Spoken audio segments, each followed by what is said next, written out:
성경 66권의 저자는 하나님이시기 때문에 창세기부터 요한계시록까지 한 주제가 흐릅니다. 그 주제 중 하나가 바로 하나님 나라입니다. 하나님 나라라는 것은 하나님이 왕인 나라입니다.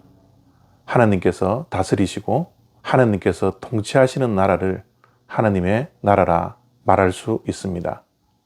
그래서 예수님께서 이 땅에 오셔서 하신 첫 번째 설교도 회개하라 하나님의 나라가 가까이 왔느니라 라고 말씀하셨던 것입니다.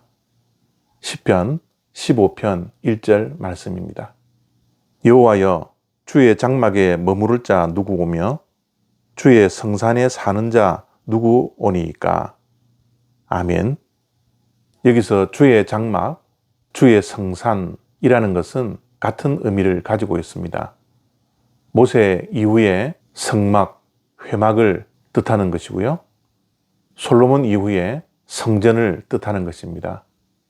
예수님 이후에는 교회이고요. 또 앞으로 장차 우리가 가야 할 천국, 하늘 나라인 것입니다. 이곳은 하나님께서 통치하시는 곳이고 하나님의 다스림이 있는 장소요. 하나님께서 영광으로 머무는 곳이기도 합니다. 그렇기 때문에 주의 장막에 머무를 자가 누구냐라고 말을 하는 것은 이곳에서 어떤 자가 하나님의 통치를 받고 어떤 자가 하나님의 다스림을 받으며 하나님을 왕으로 모시며 살아가는 하나님의 백성입니까? 라는 질문과 동일합니다.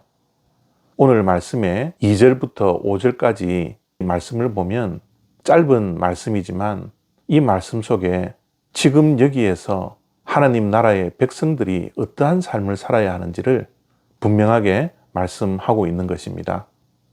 하나님을 왕으로 모시며 하나님 나라의 백성인 자들은 우선 정직해야 합니다.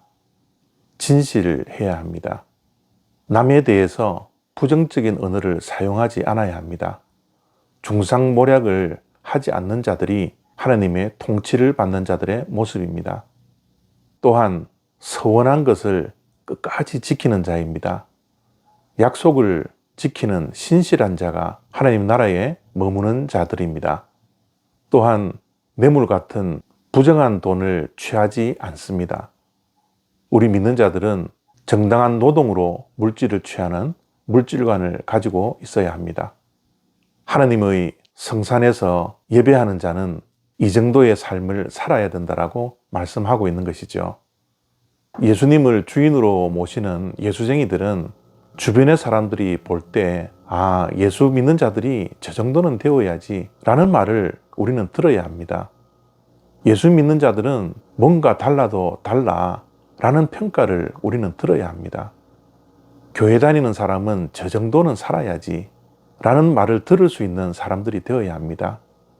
우리가 예수 그리스도를 믿고 교회에 다니며 지금 현재 하나님의 통치 안에 있는 하나님의 백성들은 이 세상 사람들과 구별된 모습으로 살아가야 하는 것이죠. 세상의 가치관으로 살아가는 것이 아니라 우리 믿는 자들은 하나님 나라의 가치관으로 살아가는 자들입니다. 내게 때로는 불이익이 닥쳐온다 할지라도 우리는 정직해야 되고 진실해야 합니다. 주변에 있는 사람들이 나에 대해서 비방하고 부정적인 말을 한다 할지라도 내 입에서는 주변의 사람들에 대해서 부정적인 언어를 사용하지 않는 자가 구별된 사람이지 않습니까? 그렇게 살아갈 때 우리는 하나님 나라의 백성으로서 하나님의 통치를 받는 하나님을 왕으로 모시는 하나님의 백성의 삶이 되는 것입니다.